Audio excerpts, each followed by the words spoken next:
This is the Wise Guy Radio Show, a podcast dedicated to educating and inspiring through conversations with today's top talents in the world of glass. We will be dissecting their journeys in hopes to deliver actionable content that you, the artist, can start implementing now, helping you grow not only as a creative spirit, but also a successful artistic entrepreneur. With a little organization, relationship building, and your artistic ability, you can obtain greatness. Climb aboard, whether an artist, retail owner, or enthusiast. We have a ton of fun in store for you. Welcome to the Wise Guy Radio Show.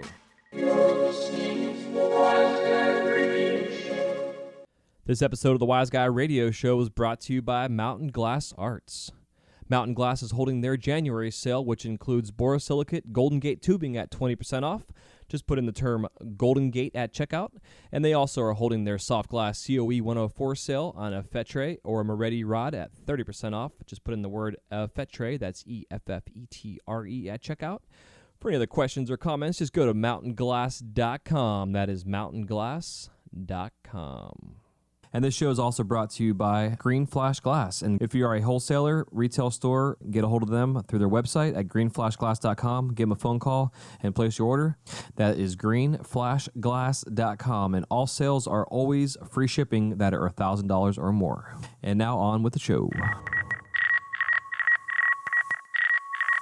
Hey, what's up, everybody? Welcome to the Wise Guy Radio Show, episode number 74. This is Jay Michael, your host. Thank you so much for tuning in today. I'm excited to bring you all chats with artists sharing stories and inspiring while helping you grow your business. Thank you so much for tuning in, and hope we can achieve all the above. I am having a fun allergy day, so pardon my sniffling. I'm going to try to edit out as much sniffles as I can, maybe a sneeze here and there. I am having one of my severe allergy days, which I tend to get this time of year here in Florida, where our weather is never consistent, usually warm, and now we're in the 50s. Which is amazing and a great change, but man, my allergies suck.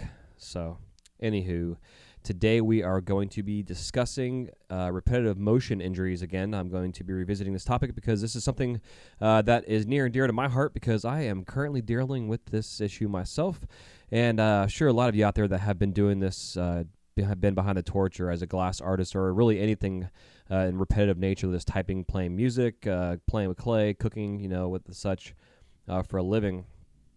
10 plus years, eventually you'll start getting some kind of arthritis or cramps or tendonitis or something going on. And as these cold fronts pull through here, they're usually pretty strong in terms of the pressure, which I know is kind of crazy, but it does affect my joints and my aches and pains. So I wanted to revisit this topic. Not only will I be bringing in somebody on, I'm waiting for an email response to bring a medical doctor out of Texas talking about repetitive strain injuries and what have you.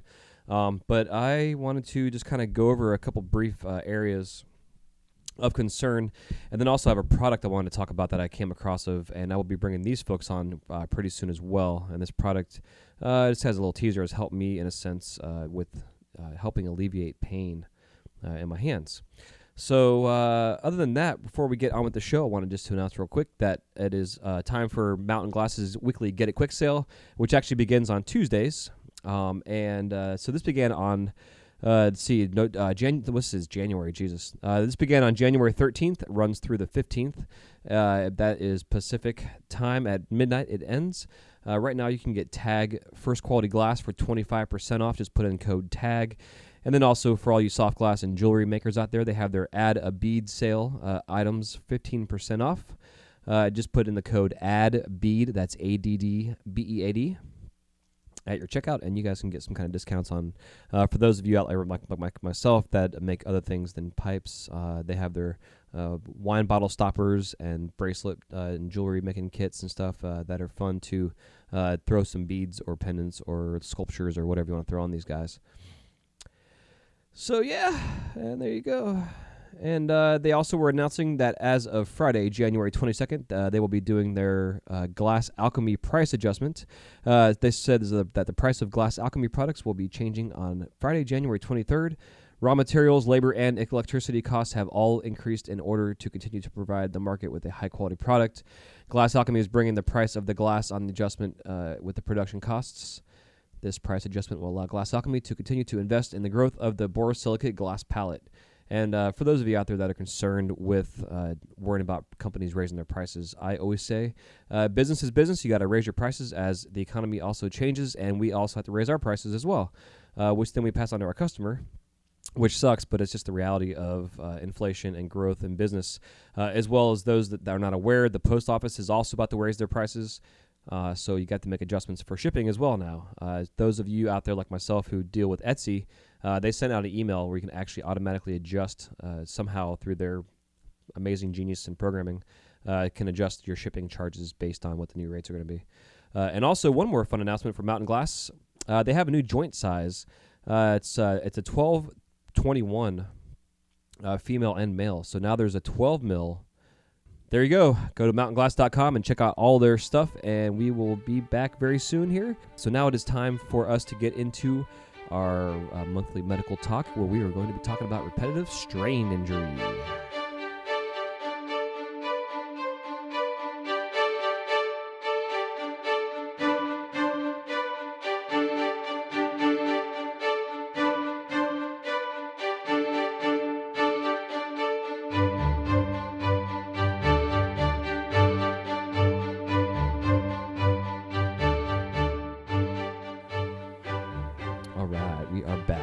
So just like I said before, I have personally been dealing with some issues with my pinkies, my left thumb, the palms of my hands. Wake up in the middle of the night with numbness in both my hands, whether it's my entire hands asleep, maybe just like my middle fingers asleep, or my hands are all cramped up and like all in a kind of a fist in a sense, just because of the cramping and arthritis I'm dealing with. Also, I deal with shoulder pain, my left shoulder especially. But my right shoulder every once in a while acts up due to an injury I had when I was younger as a kid, rollerblading. So there's all these little things that are coming up, but I know that my hands and my shoulder in particular are due to the almost 17 years now behind the torch of just production and doing big work and whatever else, on top of life in general. Having grown up playing baseball and sports as well, and repetitive motion with throwing baseballs and whatever, I'm sure that all adds up. But really, we're here to talk about the glass. So just knowing that, for first and foremost, the most important thing we can do to help prevent this type of stuff, which I want to talk about first, is by stretching, whether it's through yoga or a morning exercise or even just a before routine and after routine. It's just like in running or any kind of exercise. You always want to stretch before and after. So I believe it's the same way with glass blowing. I'm going to be putting up a couple of pictures with this post, and that little ding's my daughter sending me a text. I should have my volume off. But I'm going to be putting up a couple of pictures. What I like to use myself to stretch, which I'm trying to get into more of a better routine with it, is using a Frisbee. I play disc golf a lot, and disc golf I find helps to stretch me out as well. But I have a couple exercises that I use with using a Frisbee. I find it helps to get a nice symmetrical pull on my muscles in my lower back and my arms and shoulders and stuff. A lot of it goes back to baseball stretches I used to do when I pitched. But using a Frisbee really does help in terms of stretching out your shoulders, and then also like your obliques, your lats and your deltoids and all that stuff in your back as well. Because most of us that do this and have been doing this for a long time, we have tended to overdevelop certain muscles that people normally don't use a lot of, muscles in our shoulders and in our forearms. Part of my issue I do deal with that my massage therapist had told me a couple of years ago was that my forearm muscles, because of the rotation and that repetitive motion, has actually caused my forearms to get really tight, which then pinches off nerves and doesn't allow good tendon flow and blood flow and all that kind of stuff. So that's just another area in forearms, our shoulders, our backs, our lower backs. So posture, stretching, staying hydrated, all that kind of stuff, even like a good yoga routine or even just like a standard physical weightlifting routine here and there. But it does help kind of keep you limber also. Just kind of depends on what kind of physical attributes you're looking for. But the most important part, again, is avoiding repetitive muscle and injury, is to avoid repetitive strain injuries. So here's the definition that I have, and I've gone to Wikipedia, which isn't always the best places and outlets for truth, but I figured it would be a start. So the definition of RSI, or repetitive strain injury, according to Wikipedia, it is used as an umbrella term to refer to several discrete conditions that can be associated with repetitive tasks, forceful exertions, vibrations, mechanical compression, or sustained awkward positions. Examples of conditions that may sometimes be attributed to such cases include edema, tendinosis, tendinitis, carpal tunnel, blah, blah, blah. There's a lot of other things. Tennis elbow, trigger finger. I've heard some folks out there in the industry deal with that. We tend to not only constantly rotating and moving our hands, but we also tend to stand in awkward positions for a long period of time. So there's one test that I found was very interesting. It's called the Finkelstein's test.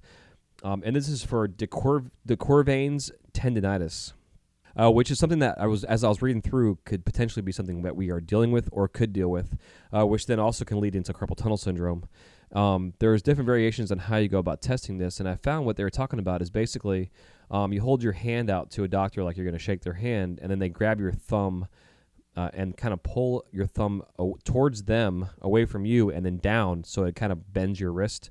And I guess that if you have a severe pain in your wrist up in the area of the tendon, that means that you have tendinitis in that particular tendon. There's another one that's called the Eichhoff's test. I think that's how you pronounce it. Where you more or less hold your thumb with all your fingers kind of balled up into a fist, and then you hold your arm out straight, and you try and pull your wrist down. And there's a tendon. That tendon runs up your forearm, and you will see if that hurts a lot. Now, I do it myself right now. It actually feels kind of good to stretch out, just to hold your hand out and grab your thumb and pull your wrist down. It's kind of interesting. It feels good as I'm doing this. But those are just a couple different tests. There's also different ones I do, whether it's ultrasound or x-rays for carpal tunnel and what have you. There's also all kind of different ways of helping this situation. There's like a cold laser therapy you can have done. There's different biofeedback, ultrasound therapy. There's general exercise has been shown to decrease the risk of developing RSI. Doctors sometimes recommend that RSI sufferers engage in specific strength training exercises. For example, to improve a sitting posture, they recommend that you modify your posture and your arm use, and that's part of our thing too. We deal with our arm use, and there's just referring to a picture. I'll have this link on the show notes for you guys as well.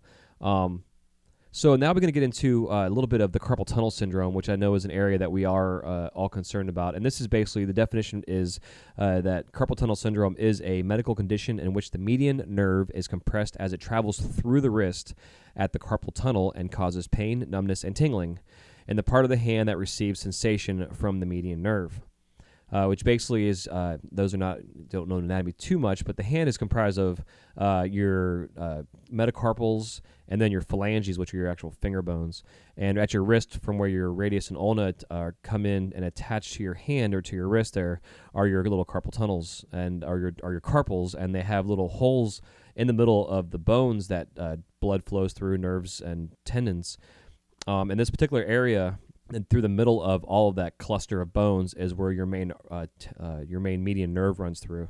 And if that area becomes inflamed, then they kind of squish together, which then they pinch off the nerve, which then leads to carpal tunnel syndrome. And it's kind of an issue some people deal with.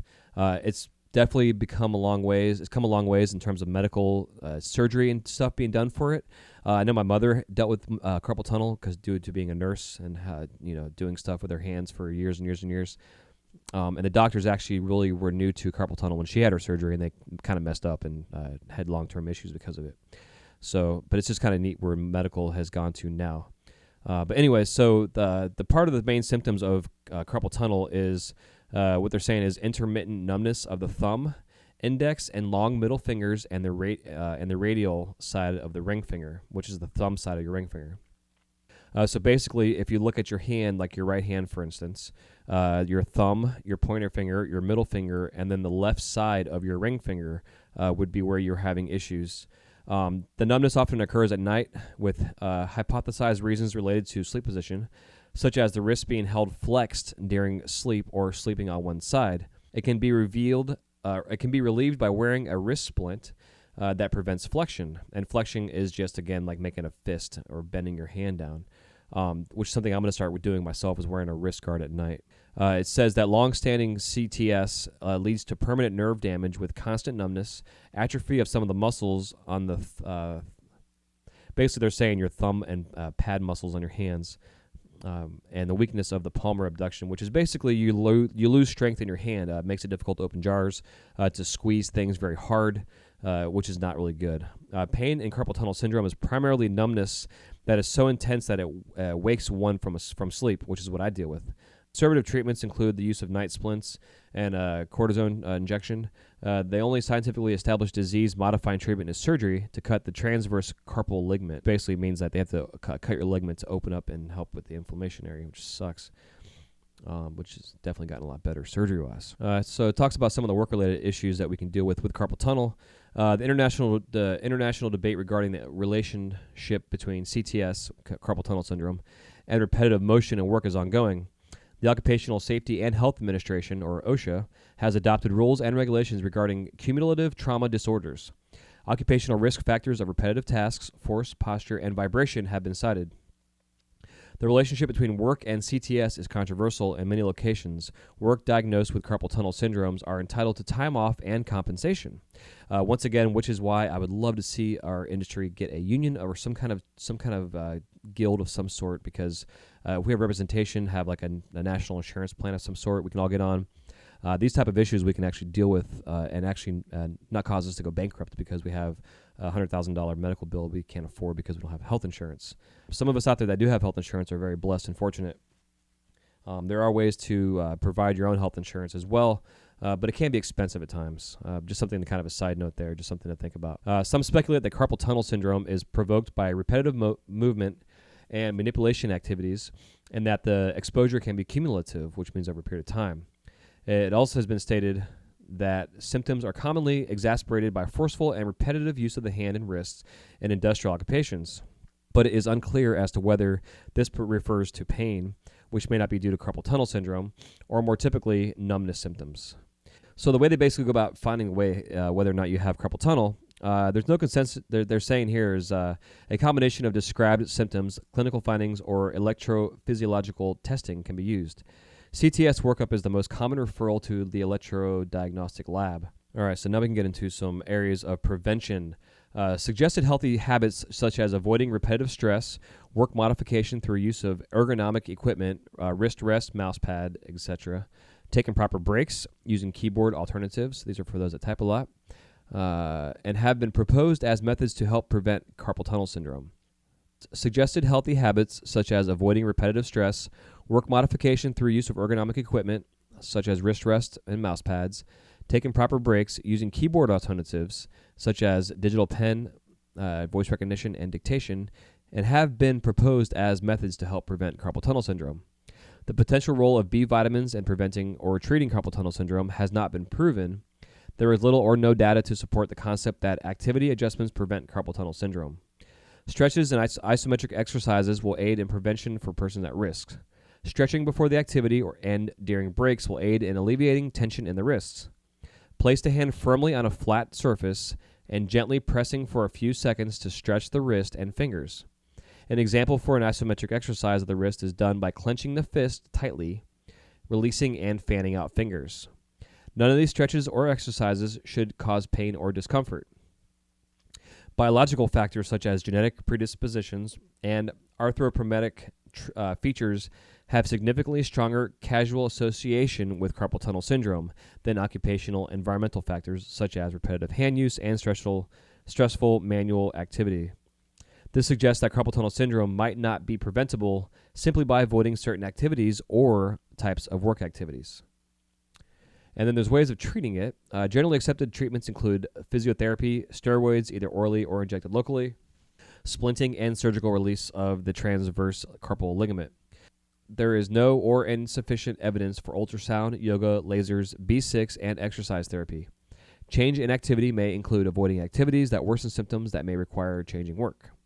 The American Academy of Orthopedic Surgeons recommends proceeding conservatively with a course of non-surgical therapies tried before release surgery is considered. Early surgery with carpal tunnel release is indicated where there is evidence of median nerve denervation or a person elects to proceed directly to surgical treatment. The treatment should be switched when the current treatment fails to resolve the symptoms within 2 to 7 weeks. The importance of wrist braces and splints in the carpal tunnel syndrome therapy is known, but many people are unwilling to use braces. The American Academy of Neurology recommended a non-invasive treatment for the CTS. At the beginning, a therapy using splints was indicated for light and moderate pathology. Current recommendations generally don't suggest immobilizing braces, but instead activity modification and non-steroidal anti-inflammatory drugs as initial therapy, followed by more aggressive options or specialist referral if symptoms do not improve. Many health professionals suggest that for the best results, one should wear braces at night and, if possible, during the activity, primarily causing stress in the wrists. So just some things to think about. I can get on and get more in depth about this. But I really want to just kind of cover this area and topic of carpal tunnel because it is, again, something very, very important for us to know about and to be concerned with. Again, prevention is number one. Stretch, whether yoga or just doing your own stretches yourself. Stay hydrated and keep mobile. If you do need to take breaks, I generally work a 3 or 4 hour shift at a time and then take a break for an hour just to stretch and dehydrate or rehydrate and eat, and that kind of stuff. So just some things to think about and get into the motion. And now what I want to tell you guys about too is something that I found on the market here locally that I used one about 2 weeks ago and just used a little bit of this stuff. And I wasn't sure if it was a placebo effect or what, so I went back again to try it again, and I found that this stuff actually worked really well. This stuff is called is made by a brand called Enchanted Sunshine. It's an Australian oil of eucalyptus, all natural pain relief. So the active ingredients are USP eucalyptus oil, grape seed oil, aloe vera, and jojoba or jojoba oil, however you want to pronounce it. Basically, ideally, what you do is just squirt a couple squirts in your hands, rub it in the areas that you feel are affected by your pain. It causes blood flow stimulation and actually helps to relieve pain. I'm going to start using it myself at night before I go to bed and actually put some socks on my hands to help not only keep my hands warm, maybe help keep this stuff active, but also to keep it from getting rubbed off into my pillow or something. I'm actually putting some on right now, and it actually has a nice little smell. What I've been doing is rubbing it, spraying it on my wrists, and then rubbing it on my wrist and then into my hands, and it seems to be pretty awesome. I'm going to be bringing these folks on to the show here to have them on and talk about this product. You can go to their website though. Their website is enchantedsunshine.com. That's ENCHANTED sunshine.com. And I am not sponsored or affiliated with these guys whatsoever, but I do want to recommend this because it's something that I found helping me. It's anywhere from $20 to $40 for a bottle, depending on what size you get. The $30 bottle I find was probably the best bet because of how long it's supposed to last you.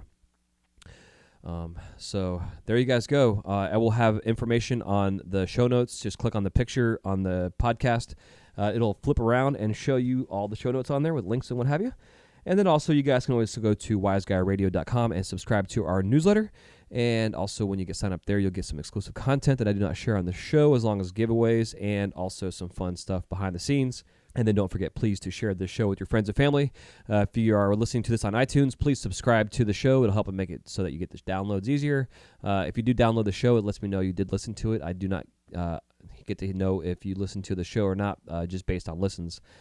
Which is kind of frustrating and for all of us podcasters out here that do this.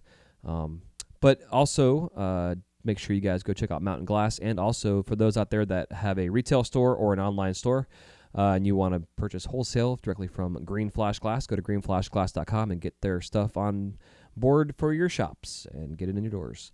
So other than that, guys, I hope this information helps out. This coming Friday, I will be doing our next Q&A. Please get your questions in. We have some good ones already lined up. I want you to please send your questions in to info@wiseguyradio.com. Don't forget that when you do this, I will definitely give you a shout-out. If you can please include your Instagram name on there so I can let people out there in the world know your Instagram.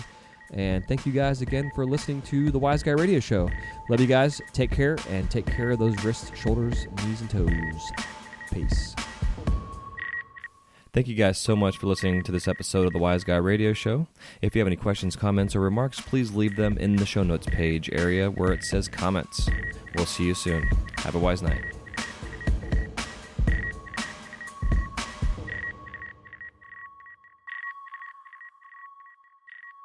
You're listening to the Wise Guy